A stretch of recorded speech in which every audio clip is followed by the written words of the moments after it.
G'day, Formula One fans, and well, where there is smoke, there is certainly fire. Max Verstappen, George Russell, and of course, Arvid Lindblad. Now, finally, Mick is back after his holiday. How you doing, mate? Welcome back, of course. Yeah, it's good to be back. The Formula One rumor mill is bubbling away just nicely. And I think it's going to pop sooner rather than later. Yeah, I suspect we're going to get some big news definitely within a couple of weeks, particularly maybe up to the summer break. But first off, it has finally been confirmed Arvid Lindblad is going to be taking FP1 this week in Silverstone. The reports initially were it was to replace Max Verstappen, but interestingly, it is Yuki Tsunoda. Red Bull are still playing it down as if they're protecting themselves against Max getting those penalty points. So they want to get him in the car just in case. But I think there's something else at play here. And I think we're starting to see the writing on the wall for Yuki Tsunoda. I think his time is coming to an end. Yeah, I mean it's pretty obvious. They had potentially three other drivers to replace. I mean, they could have put him in at Racing Bulls, of course. Now, naturally, all teams need to adhere to so many FP1 sessions throughout the year. So maybe from that perspective, Red Bull just want to get it out of the way. But it does not look good for Yuki Tsunoda. He's the guy that needs time in the car. And essentially, it's like, why Yuki move over? The the young star is coming in. It's not looking great. No, and I mean they gave Arvid, I think last week, spent a day in Imola testing in the Racing Bulls. So why wouldn't he do an FP1 in the Racing Bulls? But then to bring him in and move Yuki over, I won't say no because you never know in the world of Formula One. But we believe Yuki's gone. It's going to be interesting because I think we discussed it. I think Arvin's going to be given the keys to the Red Bull, and he's just going to be told, let's see how quick you really are. Let's see what you can do against Max, and then obviously compare him next to Yuki. Best case for Yuki is he gets the seat until the end of the year. Like we both have agreed that that's it for Yuki at Red Bull at the end of this year, regardless. But it'll be interesting because obviously Silverstone, they have a lot of data here. They've done a lot of testing here, with the Red Bull car. There's nothing for Red Bull to lose here. And when you look at Yuki's position, obviously he's not going to factor anywhere in the championship. So even if Arvid Lindblad overpushes the car, causes a bit of damage, compromises Yuki's FP2, I don't think Red Bull will look at that as a bad thing. They just want to see Arvid Lindblad's pure pace. And because we know, I'm sure for most rookies, when they go into FP1, the first rule is to keep the nose clean and just gain experience. But I think for them, it's going to be more, we have a lot of data to compare you against because it's at Silverstone. And it is purely like for like. We are essentially going to see where you're at. Like a bit of a shootout for him. And on the other hand, if the rumours are true, what if Max goes at the end of this year? Well, that's the big one because Red Bull will be left without an experienced driver because we know, obviously, Liam Lawson, Hadjar are essentially rookies themselves. Lindblad, we know, it's pretty much guaranteed. He's on the grid next year. Whether it's Red Bull, Racing Bulls, it's going to be one of the two. Yuki's basically done. If Max leaves, then what is Red Bull's best case? I mean, who do they like? They're not. I can't see him putting him Lindblad and Hadjar or Lindblad and Lawson. They'll be shopping for someone with some experience, no doubt. Okay, he goes to Mercedes, which is where everybody seems to think he goes. But there's also the potential for him to go to Aston Martin as well. But we'll talk about that one in a little bit. You would have to say Red Bull will have to throw the kitchen sink to get Russell in that car because he's a current F1 driver. He's a current front runner. He's got the most experience out of all probably available drivers on the grid at the moment, right? But then in saying that, if Max goes, basically every driver in that grid's probably going to try and fight to get into that seat. Look, we'll throw it out there. A contract is Doesn't mean shit. It doesn't mean shit. Speculating on Max Verstappen's contract, we're pretty sure there's out of, out clauses. Yeah, I mean, a guy doesn't sound like a guy with Max's history does not sign a long-term contract without thinking of himself about how he can get out if he's got an underperforming car. If he does go, I mean, look, there's Valtteri Bottas on the sidelines. He could be seen as like a stopgap measure. Russell would definitely be a long term signing if they could get him. My off the cuff sort of dark horse is Charles Leclerc, yeah, just because I don't know if he's happy at Ferrari and he's been there a long time and they've yet to give him a proper competitive car, except for maybe what, 2022, the start of the season, it was pretty competitive. Look, Carlos Sainz, but he came out earlier in the season and he kind of highlighted that it doesn't seem like it's a happy partnership there. yeah, The only other guy as well, the more I thought about it, could be Alex Albon. yeah, You'd think George Russell would be just a straight, because where else could Russell really go? yeah. I mean, Albon would be great to see him back in Red Bull, but I don't know whether he would. Like, I think he probably carried too many emotional scars from his last stint in Red Bull. But he'd be going as a lead driver, which could be tempting. But then, who's he next to? Lindblad, and then Lindblad destroys him. It's like, ugh. Or do they put him next to Lawson or Hadjar? Sainz, you're right. I think Sainz is probably done with Red Bull. Now, Leclerc is not a bad shout, man. There's rumours he's starting to get itchy feet. Doesn't seem really happy there at the moment. I don't know whether that's because Hamilton's there and maybe Hamilton's having a bit of a bigger influence behind the scenes, with the development of next year's car, because Hamilton seems quite involved in that. So that for me is not a bad shout. But you would have to say, man, it would have to be Russell. Like, Because he's got nowhere else to he's got go. nowhere else. Yeah, Exactly. obviously the only other option maybe could be Aston Martin. Yeah. Which you would say between the two, I think we had a bit of a joke about this off air. Like, Corporate George, Aston Martin, nice fit. Corporate George and a rowdy Red Bull. Yeah, I don't know. Don't know. Yeah, I mean, So I can definitely picture George Russell appearing in Aston Martin ads, yeah, suited up, you know, Double the O Seven. quintessential English 007 type character. Yeah, But seeing him at Red Bull, just with music pumping in the background. oh mate, You it know? just I can't see it. I can't Yeah, see it. it says a lot, right? Mercedes are offering George a 1+1. Contract, yeah, Like, yearly contract, yeah. what for? Like, okay, you give him the 1 year contract, which sees him into next year, and then the +1 is like a backup in case they don't get Max for 27. Exactly right. I mean, if you're George Russell, you would feel pretty filthy because if you think about it, I mean, he hasn't stepped a foot wrong. He's been a Mercedes junior, so he's been backed a long time. Comes through, obviously, Williams, obviously, the tie up with the Mercedes power unit. Finally gets his chance in Mercedes and does a good job alongside Lewis Hamilton. Like he was competitive alongside Lewis, right? He did no wrong. Finally gets his chance to lead the team. And look, George Russell, he's an ultimate team player, doing a great job with what he's got. Doing a great job. I think he's a great influence on Kimi Antonelli. The team to me just looks stable with a long-term future. And now you're doing such a great job, doing everything at your disposal, and you can clearly see you're not quite valued as you think you should be. Surely you must be sitting there going, well, maybe they don't think I can get the job done.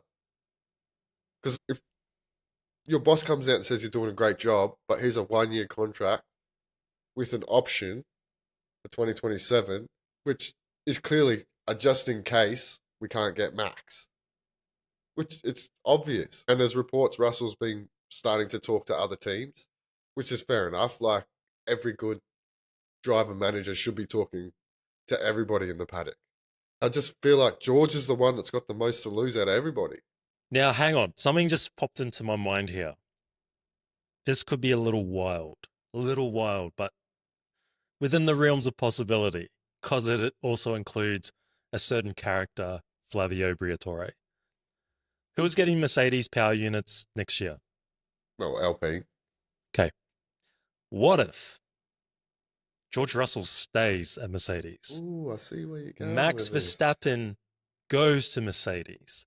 Kimi Antonelli, and this is why George has got the 1+1.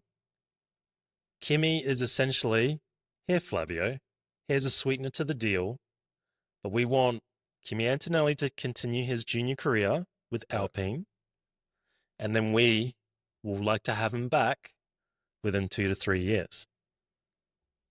Oh, yeah. That's that's pretty good. That's pretty good. That's yeah. Look, that just popped into my head. Yeah. Like, it wasn't something that I was thinking about way before. Yeah. Yeah, well that could make complete sense. Like it's not a stupid idea Because look, at all. Alpine's struggling, right? Like, Yeah. Colapinto at this stage has definitely not sealed that seat. No. Not one bit. Yeah.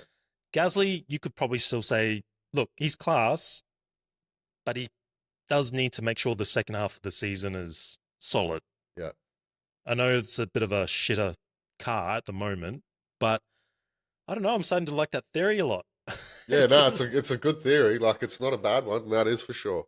Like I mean, that would probably be the ideal situation for everybody, right? So Max comes to Mercedes alongside George Russell. That's a pretty dynamite driver lineup. Yep. Kimi stays in Formula One, continues his career until for however maybe 2 years, 2 seasons, and Yep. then comes back to Mercedes when either they decide to George wants to move on or Max decides to do whatever Max decides to do. Yeah, I don't know, man. There's so many different Oh, there's a million. little caveats of, Exactly. you've got the Aston Martin, so you've got the Adrian Newey and the Honda tie-up. Aston Martin's obviously a big one. Yeah, What do you think the pros and cons are if Max would to go to Aston Martin? well, Honda. So Max knows what that Honda's engine is capable of. The Adrian Newey factor. Now, we believe that Adrian and Max have still got a fairly tight relationship. So you would imagine Max would have some sort of insider knowledge. Like Newey's essentially the spy, just yeah, like I mean, walk handing them past off in the enough paddock info. and like that to Max, like, yeah, bro, she's all good. You Yep. know what I mean? Without Yep. saying and giving away too much. Just a little head nod and a wink, like, yeah, all good. But then, you've said it to me before. The whole Lawrence and Lance Stroll, is Max really up to sort of be around that kind of environment? Probably Yeah, not. I think is the main issue. I think obviously the massive pros is Max knows what's going on in the background at Aston. He'll be getting that information fed most likely from Newey, especially if Aston are trying to court Max, which no doubt they are. So Newey will be feeding them the technical details. You're right, the Honda tie-up, I'm sure Honda is also... I mean, look, if you're an engine supplier, you want Max Verstappen driving your car. So I'm sure Honda is keeping Max in the loop of what they've got coming for 2026. And you're right, that is the issue, the nepotism issue. Does he want to pair up with Lance Stroll? Could that cause issues? Like, for me personally, I think Aston Martin, they've got everything going for them. Massive investment. They've put so much money into the facilities and into the management and all the key personnel. Like, it's set up for success. But if they want to be super serious, they need to get rid of Lance Stroll. He's not pulling his weight. Unless he has a cracker next 12 races. Basically, Lawrence needs to put the hard decision in and go, look, son, I gave you every opportunity. But the issue now is the dangling carrot of Newey and the new regs. So I can't see him dropping his son just in case that car potentially is championship-winning car. And then you have Fernando Alonso there. I mean, Fernando Alonso and Max Verstappen would be a awesome partnership. We know that they get on really well. They've talked about wanting to do endurance races together. And that's the other flip side of Aston Martin. The hypercar project, GT3s. There's a lot going for Max in the sense of he would know the foundations, whereas Mercedes, obviously for him, it's probably a bit more of an unknown. I'm sure Toto's feeding him enough information to tell him, like, and the rumors are that that Mercedes power unit for 2026 is a fair way ahead of everybody else. And it's predominantly going to be a power unit championship from next year. That could possibly entice Max, because I think there is talk that the Red Bull power unit that they're building in house now isn't quite where it needs to be. Max would know where each team are. It's not about money. It's about going to where he's going to be in the fastest car. But we say it's not about money, but then you've got the oil backing from Aston Martin. Eventually, the amount of zeros would probably be enough to turn your head, right? Even if you want to be in the fastest car, at some point, if they keep adding more zeros, you're going to go, oh, you know what? Maybe I could do 2 years here for now. So there's so much to play out, and I think the Lindblad thing is basically, for me, confirming what we already think, that Yuki is gone. They've come out and said, "Oh, we'll help Yuki. He's here till the end of the season." I don't think so. I think that's just a political game that Red Bull are playing. I think they've already made the decision. Yuki's out. So then, yeah, give Lindblad that half a season to fill that seat.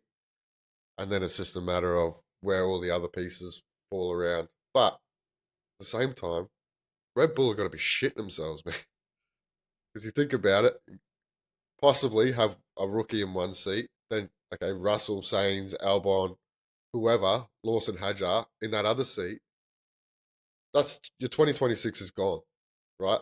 Because it's going to take time for both drivers to adjust to being in that new team. So 2026 is gone. You don't know how good 2027 is going to be. So you're possibly looking at 2 years floundering around midfield down the bottom. The other interesting aspect of all of this is obviously Red Bull management, because I think if they lose Max Verstappen, it probably spells the end of Christian Horner. Well, the rumors had always been that he did have the support of the Thai side, who are the majority owners at 51%. And the Austrian side, the rumors were, particularly last year, were around that they were quite upset with how much power and influence Christian has on the team. You got to think that over the last 2 years, obviously the scandal, losing key personnel, Wheatley, Newey, few others, the idea of losing Max for a while now, the contractual issues of Perez, the 2-year contract, renege on it, the Liam promotion, only give him 2 races, get rid of him. Yuki, who unfortunately it's really realistically been a failure. And even though they're coming out in support, it feels almost like they're not supporting Yuki anymore with this rhetoric of supporting Yuki. It's more like they're trying to protect themselves, like almost convince themselves that they made the right decisions. They just haven't come to that point where it's like, oh shit, we've actually really screwed this up. I just think if you are the owners now, Matisic and, sorry, forgive me, I don't know the Thai side's guy's name, but you must be looking overall and just going, mate, we're in a massive downward trajectory with more circus internally going on. They need a fresh start. They must be thinking along those lines. If Verstappen goes and they lose Verstappen, there's going to be a big shake-up in a big way. They look like amateurs.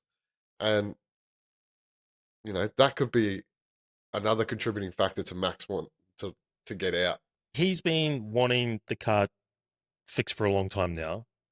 If you go by that social media post and everything, when Lawson was replaced, and I think it was Guido Vandergaard came out with that post and how Max liked it, etc. So clearly, Max is we always talk about Max is pretty black and white. Like there's no gray area with him. He'll tell you what he thinks.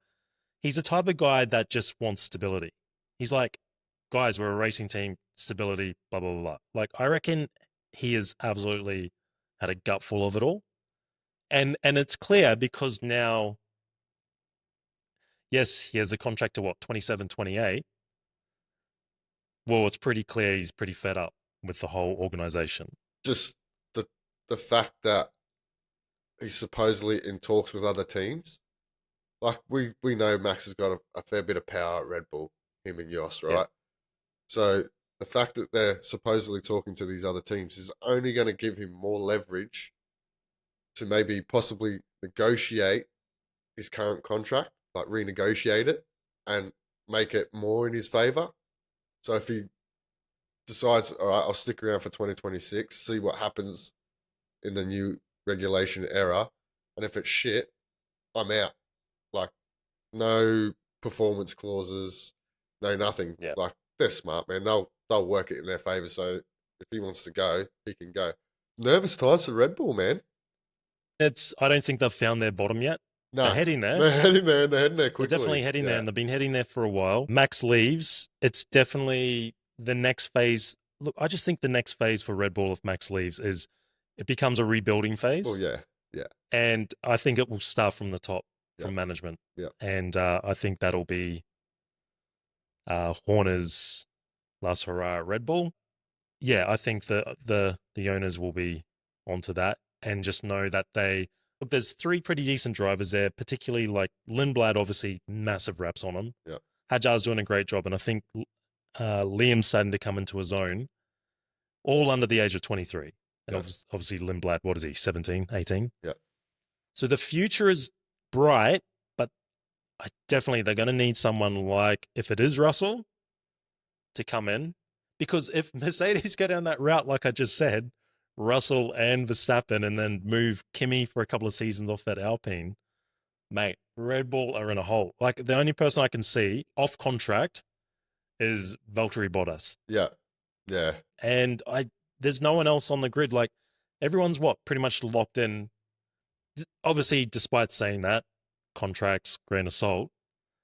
But Red Bull, they're going to be in a little bit of strife. Yeah. Because I can't see them running like Hajar and Lindblad or Lawson, Lindblad, Lawson, Hajar. Like Red Bull to me, they've never come across as like having two really young guys. It's always like the experienced head, and then we bring the young gun up through Toro Rosso, RB, etc. Yeah. And they are pretty good at bringing the young guns in, like finding those superstars. I mean, they go through a few. They do churn through a few, but they have, been pretty good at bringing the next superstar through. So, But what is Toto's, like, what is his obsession with Max Verstappen? Look, we know Max is generational talent. Every team wants him. You want him on your team. But I've always come to the belief that if you offer a driver like George Russell a championship caliber winning car, he's in the mix. It's like Lando and Oscar. They've been given a championship winning car, both extremely skilled drivers, and look where they are.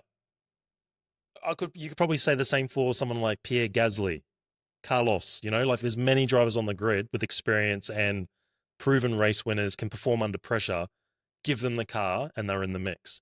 So I just don't, it's a bit weird, but then again, like I said, Russell, Max Verstappen, you have probably got the strongest pairing on the grid. the whole situation, the whole Red Bull thing, I mean, we've done how many videos now that have something to do with Red Bull? And it revolves around Red Bull, It's Yuki just, Tsunoda, Liam, Arvid Lindblad. at the moment, they're just the circus of the Formula One teams.